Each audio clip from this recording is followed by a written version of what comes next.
Right. Yay! We are finally here.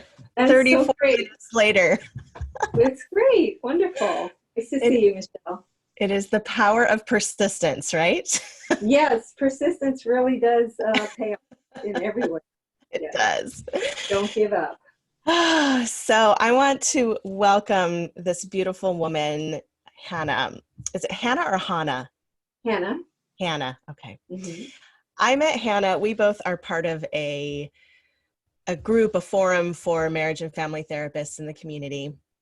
And I was reintroducing myself to the community and said, hey, I'd love to meet for coffee or tea or a walk. And Hannah reached out to me and said, oh my goodness, I think you're the first person who has ever suggested a walk as a connect. So Right. please, let's go for a walk.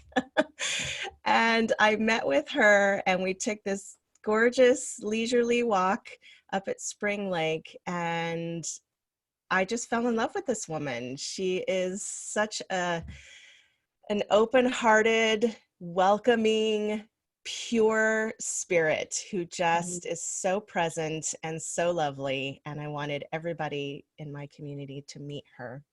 So please welcome Hannah. Thank you so much for being here. Thank you, Michelle. I just want to reflect that back to you. You're wonderful, and you are the first person who suggested taking a walk and talking about the work that we do. And I so appreciate your openness to different approaches to psychotherapy that include expressive arts or movement therapy, somatic psychotherapy. I think it's wonderful to have these different modalities in our profession and bring them Yeah, in. So thank you for bringing them. absolutely. Thank you. I'm Sure. going to read a little bit. There's a couple different things that Hannah sent me, and I'm just going to read this brief bio and then just kind of have her launch in.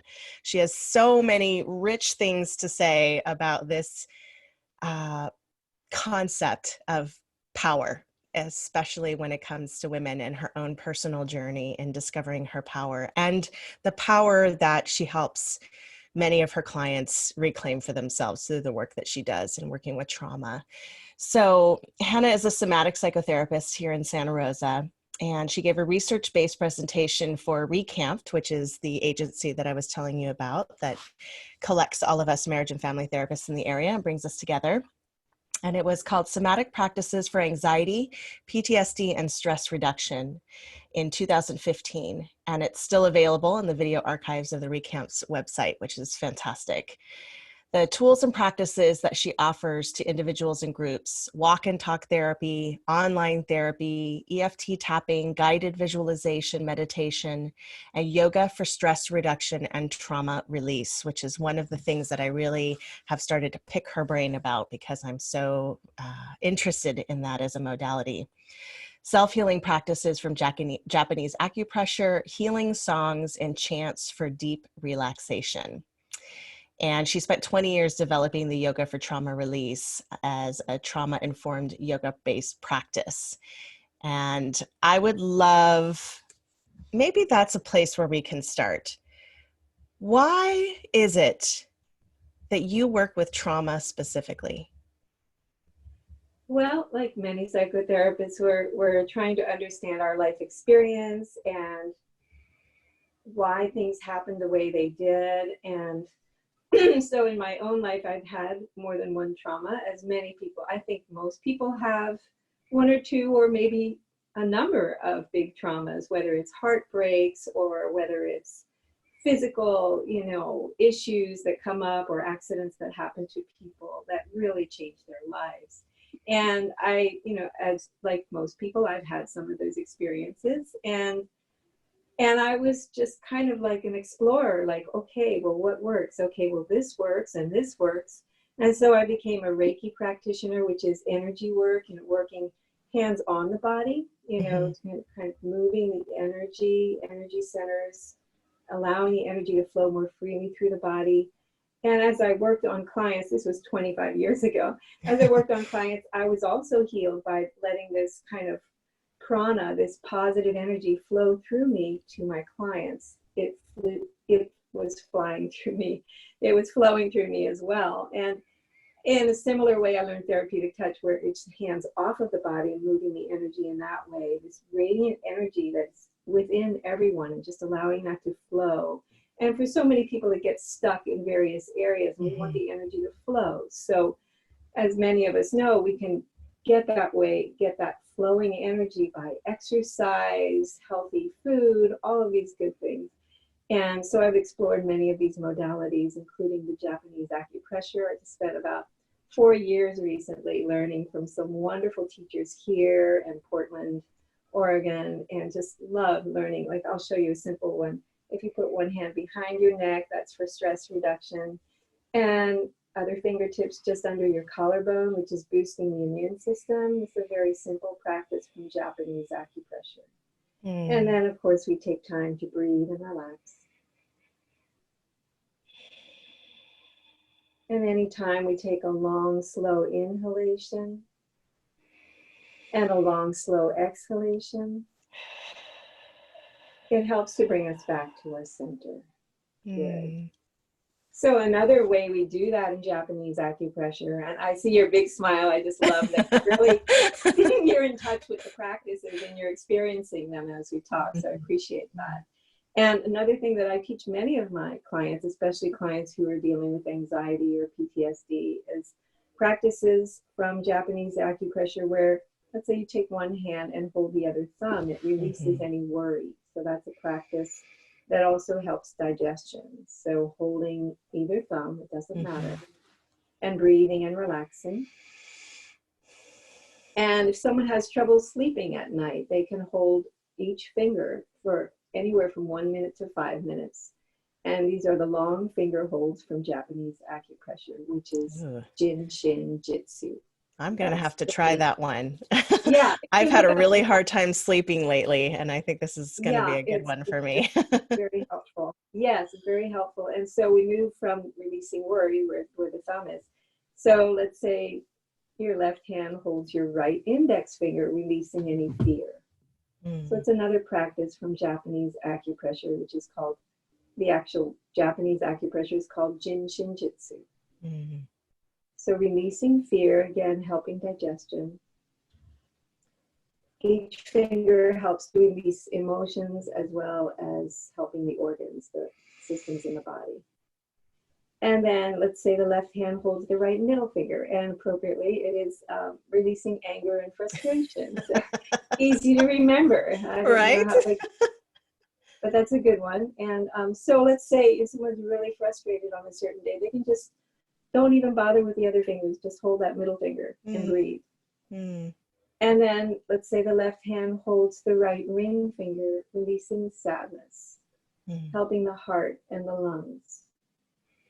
And I forgot to mention it, for that middle finger releasing frustration, it also helps the liver and the gallbladder. So, you know, when people are really angry or upset, it affects their liver, it affects the bile in their body. And then the ring finger helping the heart and the lungs. So here again, we have grief, helping to release sadness, and the ring finger helping the heart and the lungs, which is related to the immune system. Anytime you deal with the lungs, it's related to the immune system. Seems like it would even be a more important point for what we're experiencing right now. Yes, a lot of grief coming up for a lot of people, but also for the immune system specifically, and the heart and the lungs and the respiratory system. It is very good for this current time, the pandemic. And then left hand holds the right little finger, letting go of all the effort and striving and perfectionism and all of that for just this moment, so you can deeply relax and release, letting everything else go. Good. So of course you can do it on the other hand. This is not just a one-handed thing. You could do all 10 fingers, which would be 50 minutes if you're trying to get to sleep. And usually after a few fingers, people are able to sleep. What's interesting to me, what's bubbling up as I'm hearing you, is that one of the things that I know I've run into in myself and also in clients is this resistance to doing the practices, right? It's almost like the resistance to taking our power back by making a decision and then doing something that is going to impact our system in some way. Can you Right.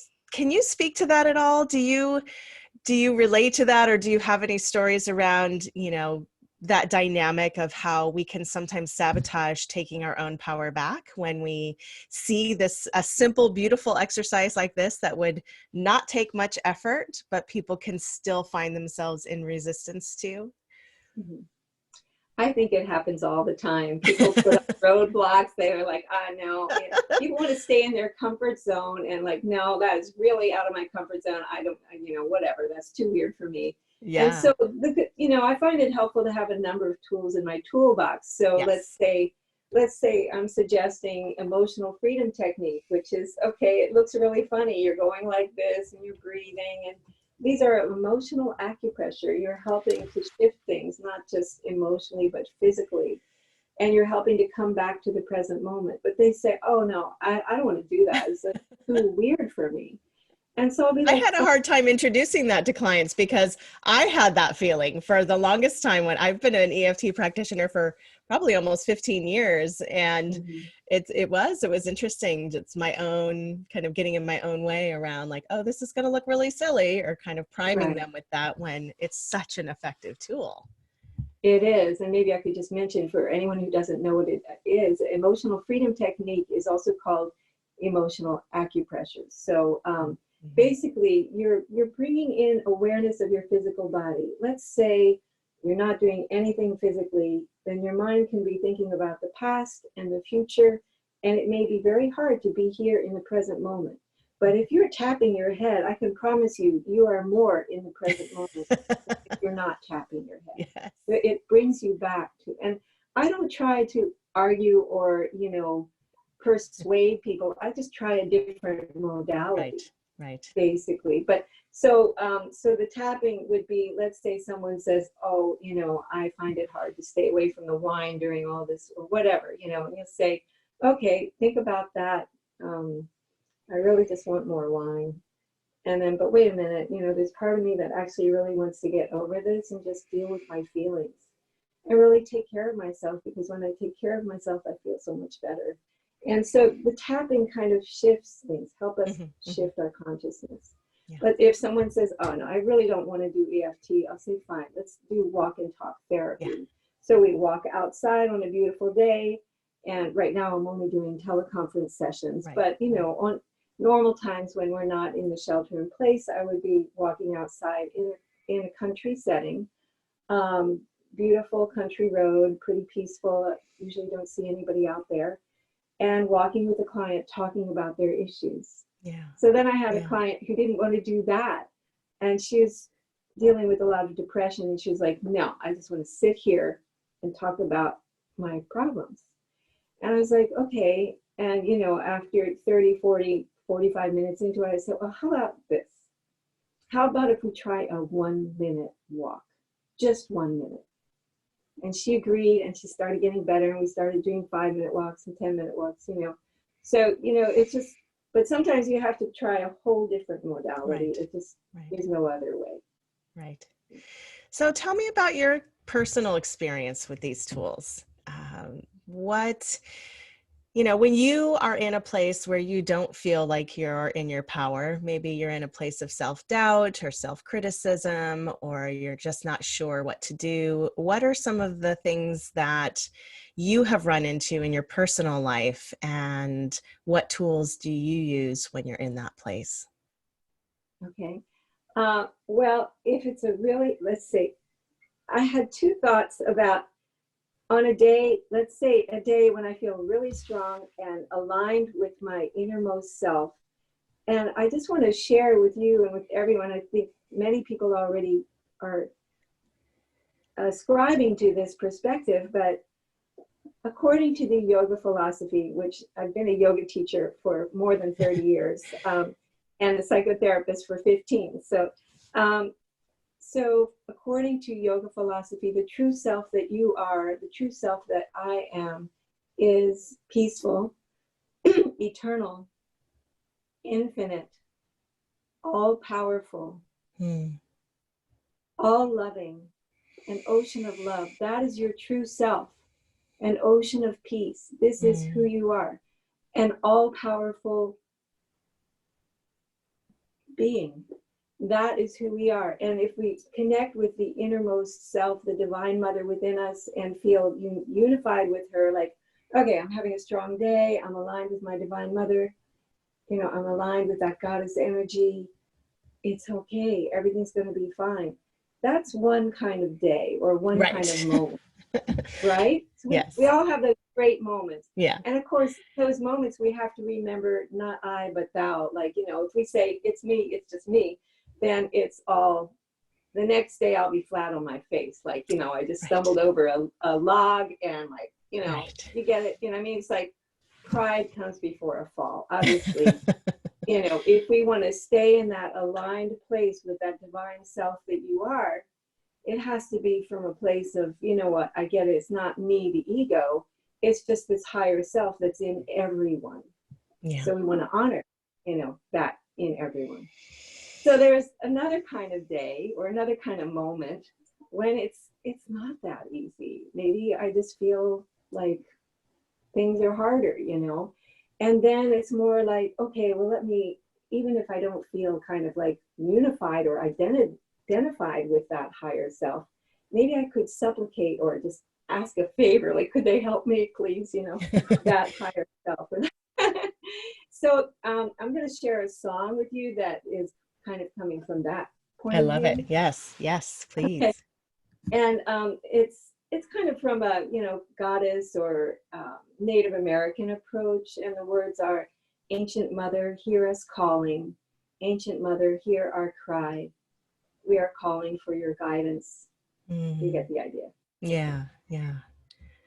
We are calling for your guidance. We are calling for your grace. That's what it is. Okay. Ancient mother, hear us calling. Ancient mother, hear our cry. We are calling for your guidance. We are calling for your grace. Ancient mother, hear us calling.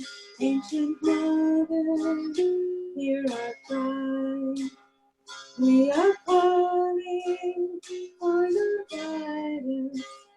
We are calling for your grace.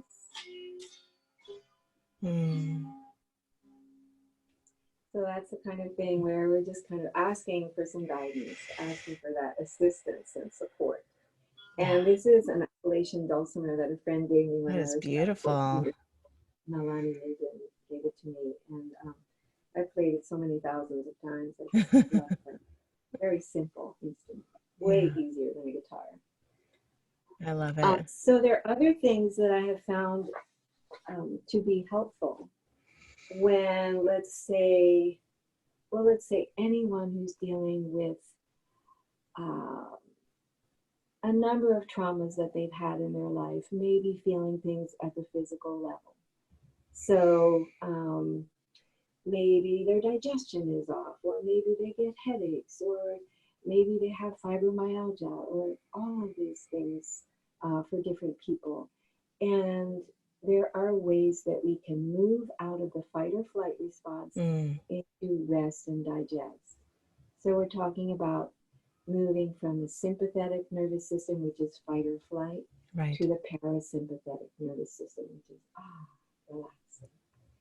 And there are ways that we do this with guided meditation, where I can offer a guided meditation specifically for a certain client. We could have a private session of one-on-one guided meditation for them, for their situation. Or I'll show you, perhaps, if that's okay, just a couple of movements that can be done to soothe the nervous system. So on the side of our necks, we have access to the vagus nerve, which supplies nerve impulse to for the heartbeat and breathing and digestion. And so we want to be able to ramp that down. For instance, for bullfights in Spain, they take a stick along the side of the neck of the bull so that it's not totally out of control. Like when a bull is like really in fight or flight response, they have to calm it down. And they do that putting this stick against the neck. And we can do that practice easily by massaging the side. Wow. So there are various things like that that are part of what I offer as trauma-informed yoga. Another aspect of trauma-informed yoga would be, let's say we're lying on the ground and hugging our knees and rocking side to side. Once you're lying on the ground, it helps you get grounded. Mm-hmm. It helps you move out of your head. Mm-hmm. It helps you feel your body and your emotions. It helps you connect with the healing energy of the earth. Yeah. There's so many wonderful things about lying down. It's huge. In my embodiment practices and my training, one of the first things that I was taught was when I start to go, even when I'm moving my body, if I start to go into my story, then get lower and get on the ground and move on the ground, and then slowly kind of inch your way back up. And if you find yourself going into your head, get low again. And once you learn how to do that, you can start to come up quicker and not be in your head, but fully be in your body. And I love that. It's so true that grounding and that rootedness and just getting back onto the floor, back in touch with the earth, back in touch with that energy is just that by itself, just laying on the ground on your belly and breathing can be such a regulating, soothing practice. I love it. It is so wonderful. I'm delighted to hear that you've also incorporated that in your work, because it's rare that I find other psychotherapists who are really in tune with that aspect of grounding our energy. And I find for the work that I do with the trauma-informed yoga, I find that either on people's on their back or on the abdomen, either way is very grounding, being connected to the earth, even placing your hands on the earth. Yeah. Or even feeling your feet on the ground. It's just so calming and grounding. Yes. So that is one aspect, and we do a lot on the ground to get grounded and to move out of the fight or flight response. Right. And another aspect that's incorporated in the trauma-informed yoga is rocking side to side. And those of you who have children and have raised children, you understand. I mean, you take a baby who's totally crying, and if you're rocking in some way, it's so soothing for you and the baby, you know. And so this is soothing for anyone who's dealt with trauma, or just soothing with, I mean, right now, it's probably most people on the planet are dealing with some level of trauma regarding what's going on with the pandemic and shelter in place. So, absolutely. You know, it's not like, oh, those people with PTSD. It's like, no, everybody deals with certain aspects of that fight or flight response, of course. Yeah. And so any rocking movement, whether it's sitting on a porch swing or sitting on the side of a bed and just rocking either side to side or forward and back slowly and breathing, so calming. Yeah, and there's a beautiful book called Authentic Movement. Yes. And I have that book right here. Yes, a wonderful book. Janet Chodera, and I forget the other authors, but it's a great book. And they talk about Uroboric movement. Uroboric movement is self-soothing movement. Right. And of course, rocking is right in there anytime. So I'll show you just one movement from trauma-informed yoga. That's just an easy way to start. If you're on your back and you hug your knees, that in itself is soothing, because you're drawing together. It's like a protection. You're right there, holding yourself and hugging yourself, gently rocking side to side and breathing. And there's another movement that we do where we reach up and perhaps stretch one leg up and the other leg down. And then we lower this leg down. And when we reach the floor, I don't know if you can see, but we're gonna rock the foot so that the foot is like a windshield wiper. And if you think of EMDR, which is the eye movement desensitization that many psychotherapists do to help clients with PTSD, you'll notice that if you turn your head slowly, more slowly than your foot, and you're also continuing to rock your foot, it's basically cross-brain integration. In other words, we call it bilateral stimulation. Yes. It's the same movement you would get if you're walking in place and you're swinging your arms, even in your living room. You don't have to leave the house, and you're walking in place, opposite knee, opposite arm. It helps to integrate the left and right sides of the brain, which is very good for stress reduction, and it's very good for trauma release. Yeah. So these are the types of things. I don't need to show you the movements, but these are the types of things we use in trauma-informed yoga. So one of the questions that I really wanted to ask you in this process, so I kind of put it in my post about you the other day and basically said, you know, one of the things that I love about you is you are so gentle, like so incredibly gentle and so sweet and inviting and opening. But I also know that you are a powerhouse. I've seen it. I know how once you get your mind on something and you want to make it happen, like you make it happen. You have such a powerful aspect of you. And part of why I love the fact that you're on this is because I want to like dispel the myth that this feminine softness and the feminine unconditional love and holding is somehow not powerful, that somehow that's relegated over here, and then power is this force and, you know, pressure and intensity and all of this other stuff. So what I would love to hear is excuse me, some of that juxtaposition in you, knowing how soft you are and how sweet and inviting you are, but also like what are some of the tough nuggets of you?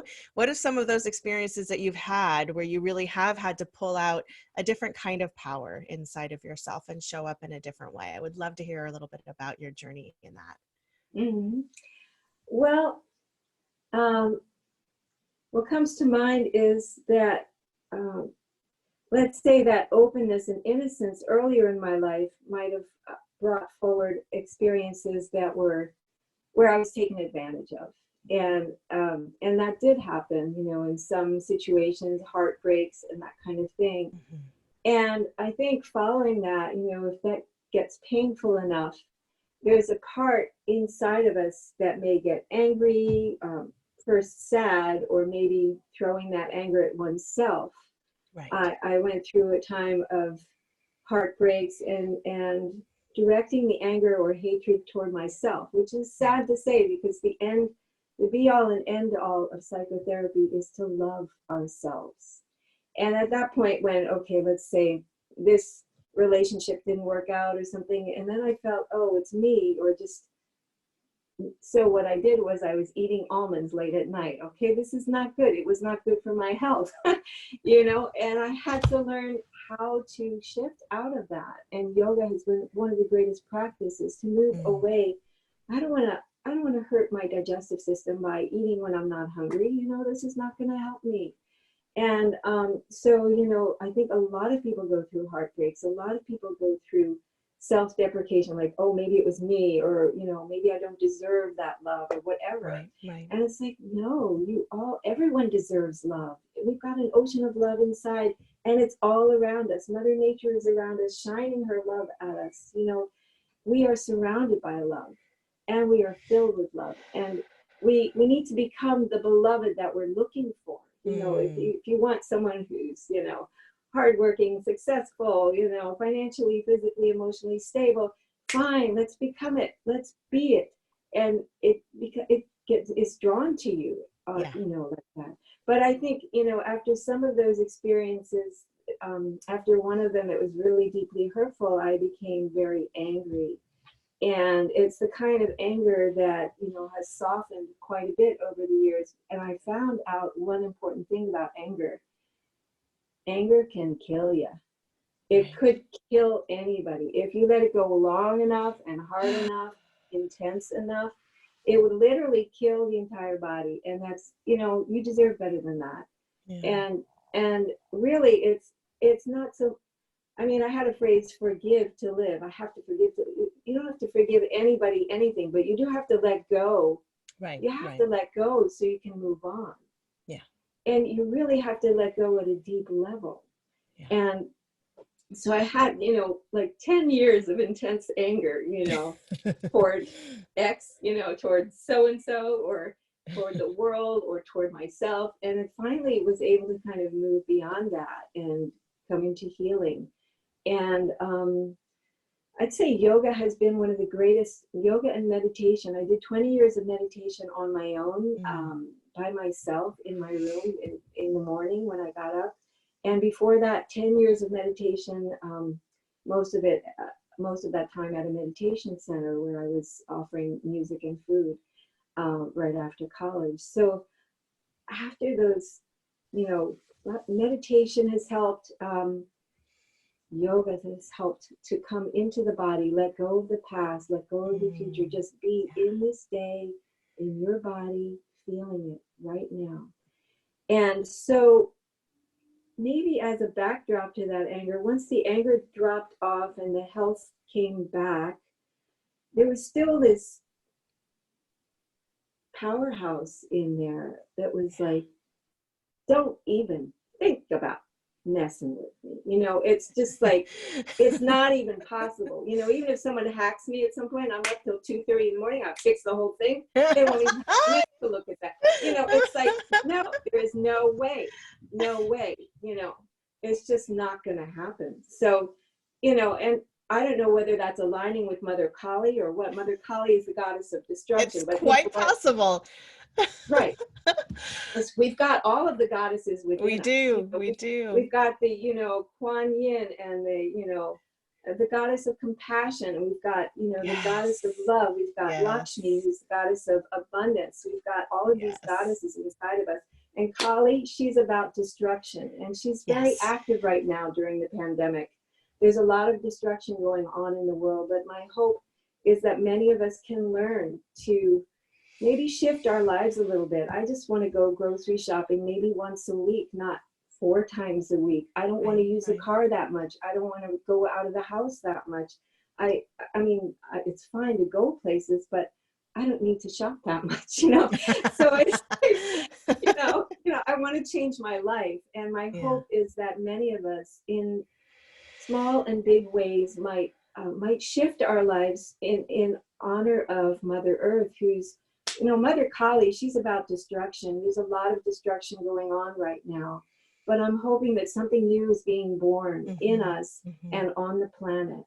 And I'm hoping that we can move forward in a new way and still regain many of the joys that we have in our more free lifestyle. I was joking that I wish that we could take a week off every quarter for Mother Earth. Like, if this much can happen to heal her, right? The things that we've seen, animals coming back, all of that. Like, if we could just do that every once in a while, just like make it a holiday every 4 months or every 3 months or something. We all take a week off. We let the earth breathe. We give her some love, and then we go about and do our thing. So great. So I love that. It's so beautiful.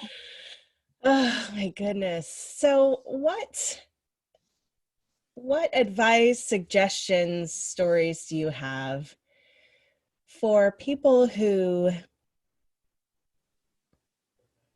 are not in access to their personal power, who maybe have struggled or don't have that model inside of themselves for a higher power, or because I know that many of the clients that I work with have a concept of that, or can pick some stories of mothering or loving or compassion in their lives. But I also have some that really struggle to find the model for how to treat themselves so that they can unleash their power, so that they can love themselves enough and give themselves enough permission to really come back home to the body and find those places within them that are so powerful. What would you say? What would be some? I would say that each and every person has great gifts. It could be a gift of anything: painting, drawing, writing. It could be being good at walking or running or swimming, or everyone has something they enjoy or that they're good at, or that they, at one point in their life, they enjoyed it. At one point in their life, they were good at something. And I want them to remember that and focus on that. It's a beautiful saying by Martha Graham. I won't read the whole thing, but it's basically, each of you has a gift. And it's not up to you whether the gift is good or whether you need to compare it to somebody else. Just keep the channel open. Let that gift of who you are come out, because you are, each and every person has gifts. Each and every person has strengths. And the other thing is, don't give up hope. Just that one thing, do not give up hope. Please let hope enliven your life. I love what you just said about keeping the channel open. I think that's really key. I think that I know for myself, the ways that I have sabotaged my own power from truly coming forth is by putting stoppers in that channel, by cutting that channel off and just saying, oh, you know, or judging the channel and saying there's something wrong with the channel, or I should be doing it better, or it should be, you know, my gift should be more this, or I need more training in my gift, or whatever the heck it is, putting all of these conditions and limitations on what I just enjoy the heck out of doing. That's how this whole interview series started. I decided that I want to have rich, deep conversations with women about power. And then I put all of these rules on it. Like, oh, it has to be a podcast. Oh, it has to be a vlog. It has to look professional. It has to be done this way. And finally I said, Michelle, what do you actually want? I want dialogue with women about power. Then do it. Good. And I said, okay. It's so great. It is. And then things like what happened today, you know, having that moment of panic. I wish I'd remembered the jiu-jitsu point and my middle finger and been able to hold it, because I was ready to throw my computer across the room. You know, I was so frustrated that this wasn't starting. And then I realized, you know what, you know, this conversation will be exactly what it is supposed to be. Good. Everything will be fine. Good. It'll show up when it needs to. Good. Oh my goodness. It's not funny. And I think I have one other thought of when you're just saying, what do you want to offer to people? I would say it's within you. It's not that they are better out there. You have the strength. You are, you know, you have goodness inside of you, and don't let your inner critic beat you up. That is a big deal. Please do not let the inner critic beat you up. It's not fair. Yes. Yes. Hannah also has a, what did you title it? It's like a PTSD. You sent it to me via email. It was like the free gift. What was that? Yes. I have a free gift of yoga for PTSD and also a guided meditation. Beautiful. That is at the end of the day, helps you relax. And so I sent these two over to Kimberly, and I think great. She's going to perfect. Yeah. So if you're watching this and you haven't already signed up on the membership page on my website is where you have access to all of these free gifts. And Hannah is just such, what I love, she and I are so similar in this way. It's like we've gathered like little ducklings, all of these different tools from all of these different places and periods in our lives. And when we have a client walk through the door, it's just like, okay, which ones are we going to let loose? Which ones are going to waddle over to them and let us play with them, you know? And I just love how much information you have about just the regulation of our nervous system, which I think all of us can definitely benefit from at this point. I mean, always, but especially now, Yeah. Thank you so much, Michelle. I love your interviews. I've listened to a few of them, and just you're doing a wonderful job with it. Thank you so much. And thank you for inviting me. Absolutely. Absolutely. Anytime. We'll do it again. We'll do one specifically about trauma. I think that'd be awesome to do maybe a mastermind together and just support some people. That would be wonderful. Wonderful. Yay. Wonderful. Thank you so much. Take care. Love you too. Bye. Lots of love. Bye.